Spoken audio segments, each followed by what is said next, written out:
The Honourable Leader of the Opposition. Thank you, Mr Acting Speaker. My question without notice is to the Prime Minister.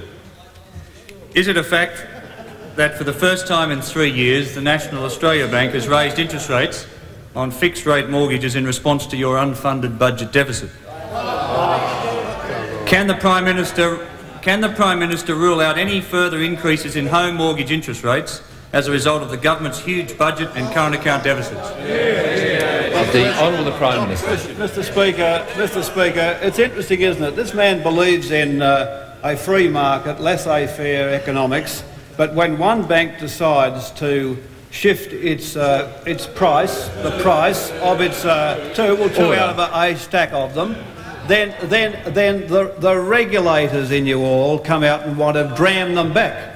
You've all got to sort of then lend at the one rate deemed right by you with your great well of experience. Now, Mr Speaker, the exchange rate has fallen. The result, amongst other things, is that Australian competitiveness has improved. One of the issues in the market's judgments about the rate is the terms of trade. They are just about as low as they were in 1986.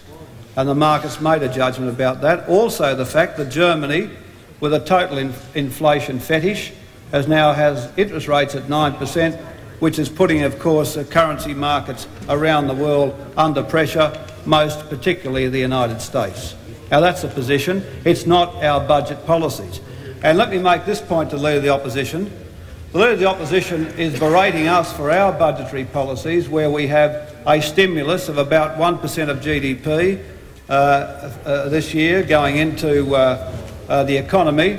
The Japanese government have just announced a policy of a fiscal stimulus of 2.3% of GDP for this year. That's of the order of about $9 billion in Australian dollars. It's like having the Treasurer stand up and announce a $9 billion package.